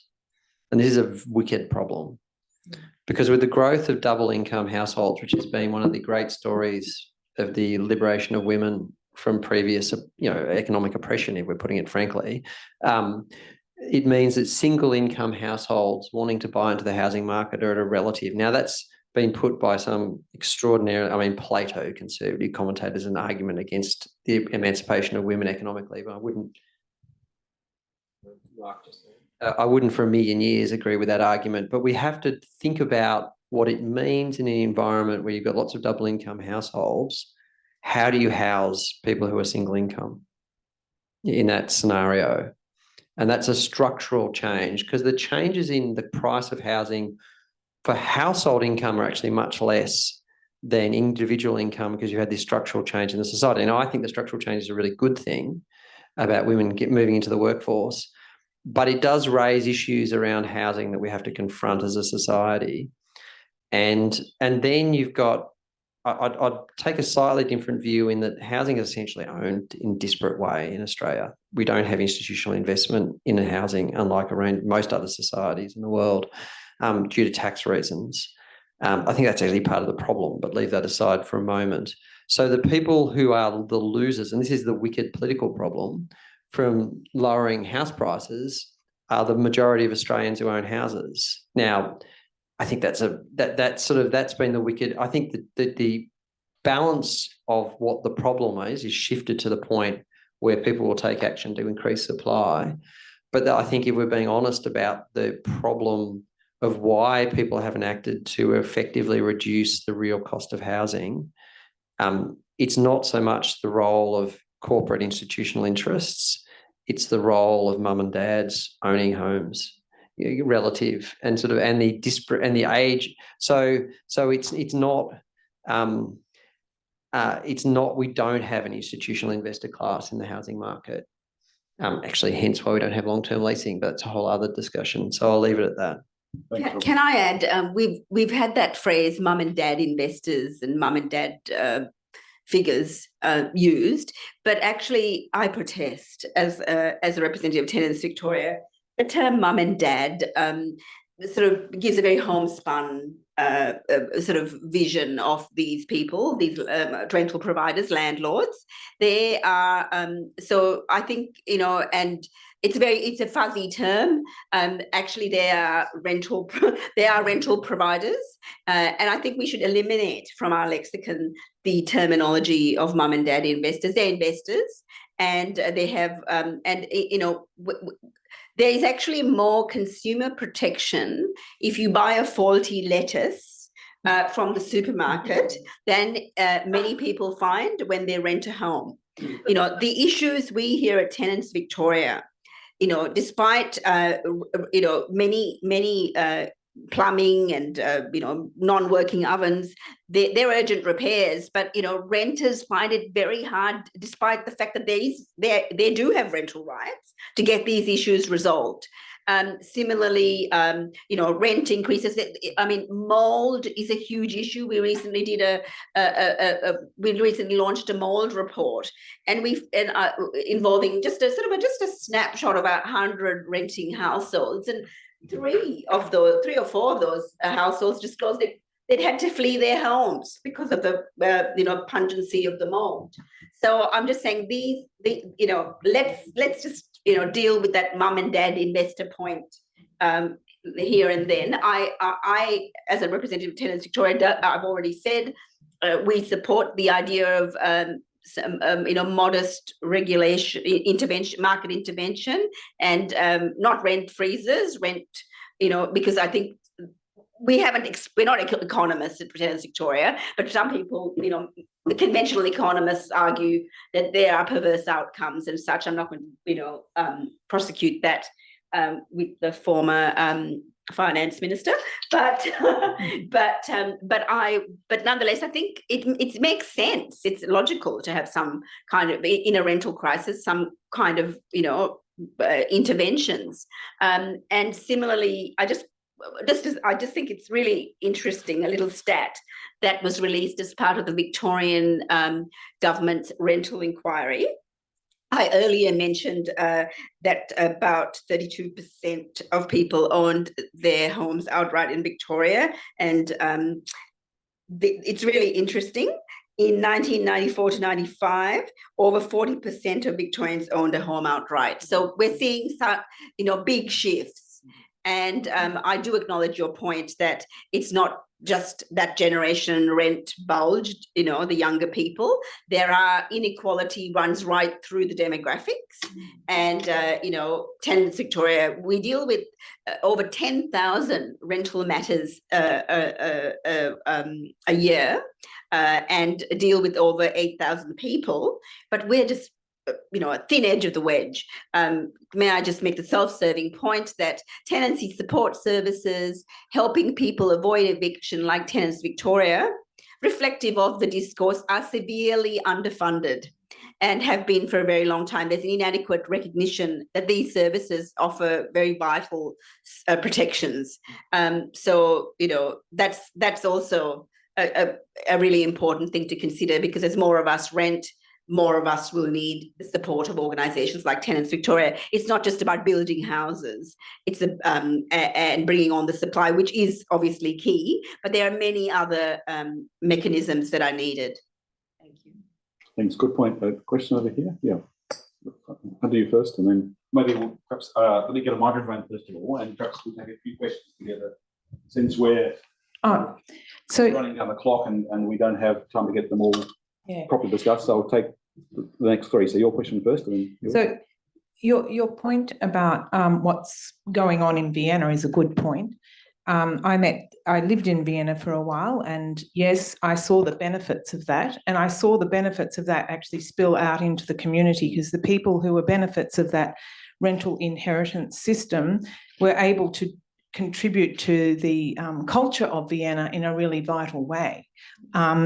So that's one point. And when you've got inner city rent that is really, really expensive, well, the people who are working in the coffee cultures and et cetera, they can't even afford to live near where they work.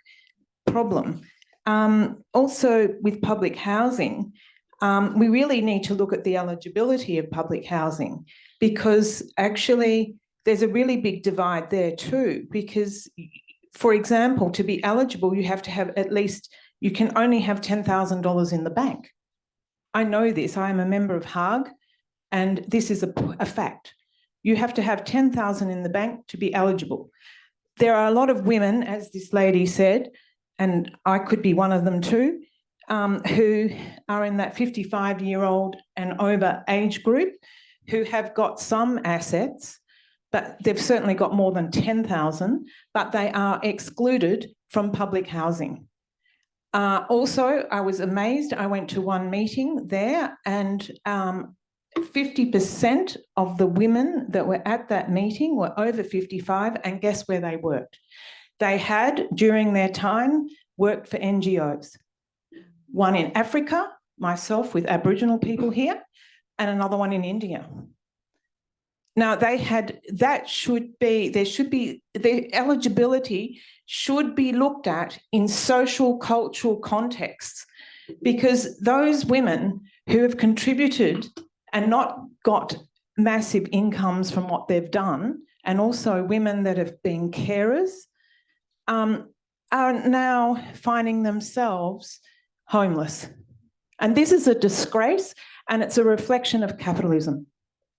And the taxation system that you mentioned, negative gearing, and actually Alan Kohler talked about this as the two main reasons. from 2000, negative gearing and capital gains tax. Now, can't these be used and offset in a positive way? In a positive way, and contribute back to society? Well said. Let me just. It was probably just a whole lot of comments rather than a question, but actually taxation is a big issue here, and also NGOs. Yeah, I think the taxation issue is something that we touched on earlier, but we'll come back to. Yeah, I'm just reiterating about the capital gains tax as well, in terms of the incentives of landlords to buy property out there. There's not much incentive to really do that.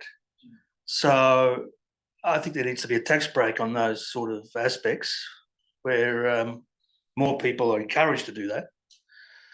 And also there's the foreign investment as well. A lot of foreign investment in terms of assets and houses are left vacant, and no one's living in them, and they should be more utilised in respects.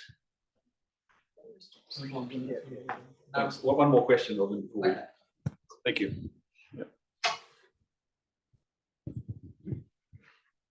John Kai from Deakin University School of Architecture, Built Environment, just in the process of working on a research project with apprentices. For those who don't know, in the construction trade, there's a 46% dropout of apprentices over 4 years. So half of them don't make it. Okay. So my question, you're spot on, Robin, a lot of things you said. How do we fix that apprenticeship system? Because it's a real mess. Thank you very much. Excellent questions. We don't have a lot of time, but we do have time for some quick sort of responses. I'll be very quick. I think we should. I wouldn't claim to be an expert on apprenticeship system, but I'm aware of some of the problems, and the delays, frankly.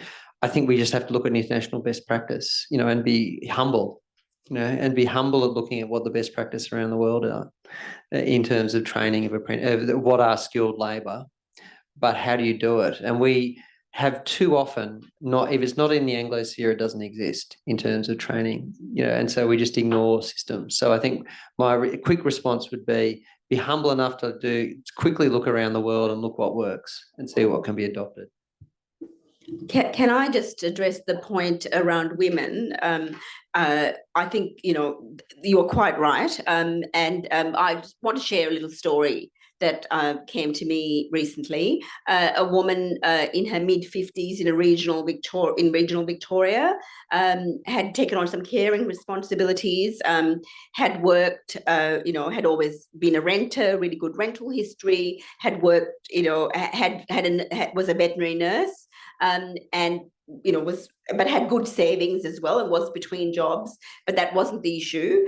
She simply could not find any suitable accommodation, rental accommodation for herself in the sort of Horsham area, and then had to eventually secure.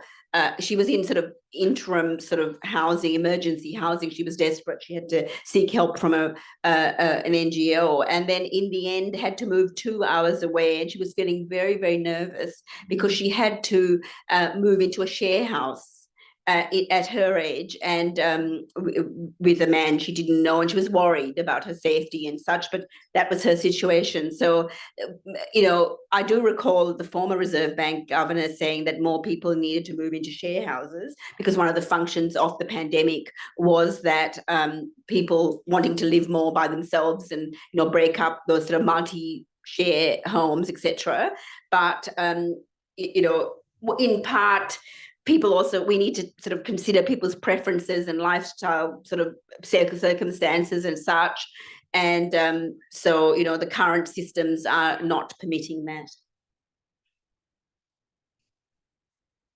Can I just say one more thing too about, I drove out through Cranbourne recently, and I was just horrified really at the size of the houses there. And that's another problem as well. Because, like, for example, like, let's say we've identified an over 55 women age group as needing housing. Well, the new houses that are being built are just huge. And could there be areas where, there are just very simple houses, just one bedroom or, I was just gonna make a you know, comment relating to that. specifically targeted to a population that needs the housing. So yeah, maybe, and we had a discussion earlier about granny flats, but Yeah. another term used is tiny houses, micro houses. Micro houses. Yeah, I was going to say, what about co-housing communities? Because those are quite successful ways of pooling resources, but giving people their own space. So having, for example, communal gardens, communal kitchens potentially, but everyone has their own dwelling within that. It could be a series of tiny houses. So it might be that bigger is not necessarily better. I was also thinking about, we're living in a world afflicted by climate change. That's only getting worse. How do we make use of the resources we've got? Is growth or is it degrowth that we need to be moving towards? Not necessarily of population, but of resource intensity, because there's a huge amount of waste in this country. And yes, as you point out. Thanks, Vivian. Look, we don't have time for all our questions, but let you ask the questions. We can very quickly try and make some collective responses, because it's, yeah, I mean, these are very engaging and pressing issues. Some very good points have been made, and I'm just increasingly my observation as a layperson is that the housing market is turning into some sort of a Ponzi scheme, whereby you're effectively blackmailed into paying someone $1 million so that they go off and ride into the sunset, so that you then can do the same thing to somebody else several years down the track. And it's just not really feasible for that system to. What I'm also seeing is the problem is deep-seated and structural, and obviously has been going on for many years. But no one is prepared to think outside the circle, outside the square either. I mean, no one's talking about, maybe putting in a system. I mean, this is not going to be popular with anybody, but we've got to start thinking about it. We've got to start at least discussing it. Perhaps giving priority to people who don't own a house ahead of others who are coming into it already owning 2 or 3. Why should they be on the same footing as someone who's coming off having got someone to pay $1 million for something they paid $100,000 only 15 years ago? It's just not. It's just the playing field is not level. So doing something about that, and I think thinking that the hidden hand of the market will fix everything is really, it isn't fixing it, is it? So I think we need to start thinking about other solutions, and some of those solutions may not necessarily be popular with people, particularly who believe in the system that we live in right now, the economic system that we live in now. But I think we need to be asking those difficult questions. Yep, I think it's hard to argue with that. We need to change our policy settings. It's not working. Thank you, Professor Barton. Mine is a really quick question. I kind of got inspired by your question to the panel about how a quick solution, if you all were in a critical management position, how would you address the current crisis? So my question is, let's not limit ourselves with a really pressing barrier or a really urgent question, but in your view, in a long-term future for Australia, how do you see this issue resolved? Because I feel like what a lot of governments did, and I don't blame them, they jumped into short-term solutions for COVID, and a lot of long-termism and long-term thinking just got thrown under the bus. So maybe in a 30-year or a 50-year time frame, how would you see the housing quote-unquote crisis paired with all the other dimensions that you all touched upon, evaluate and how do you see it progressing? Thank you. Thanks. Thank you. I'll take this one last question, then I'll give the panel. Let's try and do 30 seconds quick answer about where we should be in 10 years' time, what we can do. Hi, Shane Dallaire, Managing Director of Jinton Property Development Advisory, Project Manager. So much more on the private side in the delivery space. Cold front every single day, trying to make projects work. We're looking at an unknown amount of projects every single day that nothing works, right? Next year, there's going to be no houses getting built, well, no multi-res houses, single homes maybe. We're seeing there's not so much of a labour shortage as such anymore. It's more that construction just takes a little bit longer. It's 20% longer than it was pre-COVID. I think there's become so much regulation in our industry to make a project come off the ground that it's almost impossible. And every different government sector is making it 1 or 2% harder for us to deliver a project. And a combined effect of that, it's 20 or 30% harder. And that is directly related to construction cost or whether other red tape. So it's really almost a slight deregulation. The best example is the NCC that's coming in next year. It's supposed to come in October. You know, that's forcing lesser efficiencies, 7-star, Green Star, increasing construction costs directly related to all of this. I'm not really sure how the government is in totality with all the regulation they're putting on us is going to be able to make us actually have more, meet their objectives. You know, the $10 million that they're, or 10 billion for the Future Housing Fund really is missing a zero. It should be like 100 billion to really have any impact. There's a few gaps there's a lot of gaps actually in what they're looking at and what's being discussed into what's happening on the coal front. Definitely. Thank you. Excellent comments and excellent questions. So we're about to be kicked out of this house. I'm sorry, I just sort of really out of time. So apologies, but I'm going to get to the panel and just a quick, rapid response where we go over the next decade, what we should be doing. Well, next decade, 30 seconds is almost impossible because it's a complex problem. So I'd say a much better rental system. I would actually concur. You're a supporter of modest market intervention? I'm a supporter of a rental system that allows for long-term leasing with dignity over a period of time, which doesn't really exist in our society, and that's a much more complex series of policies to get there, which I won't waste on 30 seconds because you wouldn't be here. And the other is that we have actually successfully started to build the houses that match the population, and houses is housing and units and flats and townhouses as appropriate to meet the mix of our community. As I said at the outset, the government is trying to build 1.2 million homes in a 5-year period. This would be unprecedented. And yet others say, so Humphrey's view would be that it's courageous. So this is going to take a long time to address.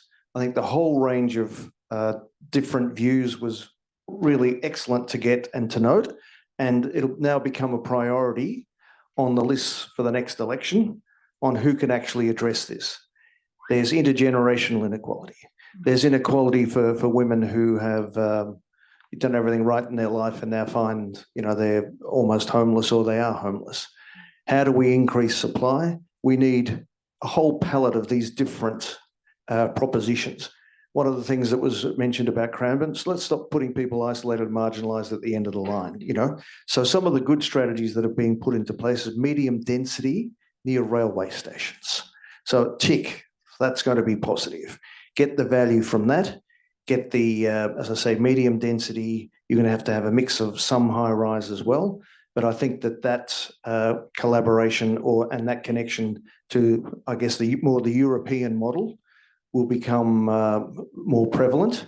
And then I think we need to really break it down, as I say, to people's wants and needs, where they can be, how do we better design it, and how do we take account of, don't go into places that are going to be subject to fire and flood and drought, and how do we manage those conflicting forces as well? And don't leave the so-called undeserving poor. Don't do that, because a pandemic will show you how much that costs to fix. So how we do that entire mix, and how we get the immigration and the refugees who do want to come here, and how we actually help get the jobs. Is it micro courses that we need? What are we doing to get more apprentices and to get that supply chain issue done? All of these are now in play, and I think there'll be major issues for the next election, and not just one. And this is going to go on for a long time. Yeah, I think 3 things probably need to be looked at moving forward. One, acknowledging that the housing crisis has been building up since the early 80s. It's not a new thing. It's probably started to peak in 2001 onward. So there's cumulative aspect to it, and therefore requires long-term planning. Unfortunately, that goes against the electoral political systems that we have. Governments come in for 3 years or whatever, and they want to react rather than plan proactively for the long term. Two, I think it's already been said, but needs to be emphasized that we really need to reduce the inflationary investment in the market. That is a big part of the problem.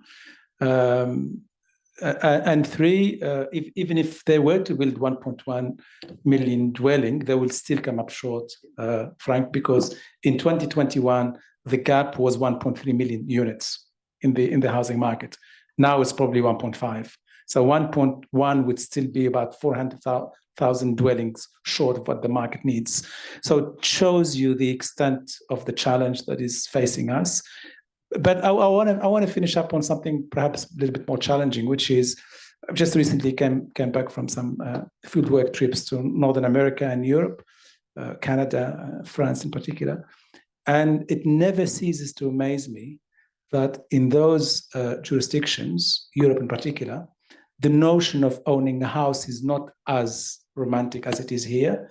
The size of the houses are far, far smaller than what we have here. Yes. And people are so used to renting or living in small apartments. So it might also be about the narrative that we have, about the cultural image of owning, a home is not a house. You can have a home and feel a sense of connectedness to your home without necessarily having the big house. So there's something about that where we really build up our own dreams in such a way that somehow we will always end up coming up short. So. Thank you. Good points. I'm conscious of time, so I'll just end with a slogan. Let's end trickle-down housing.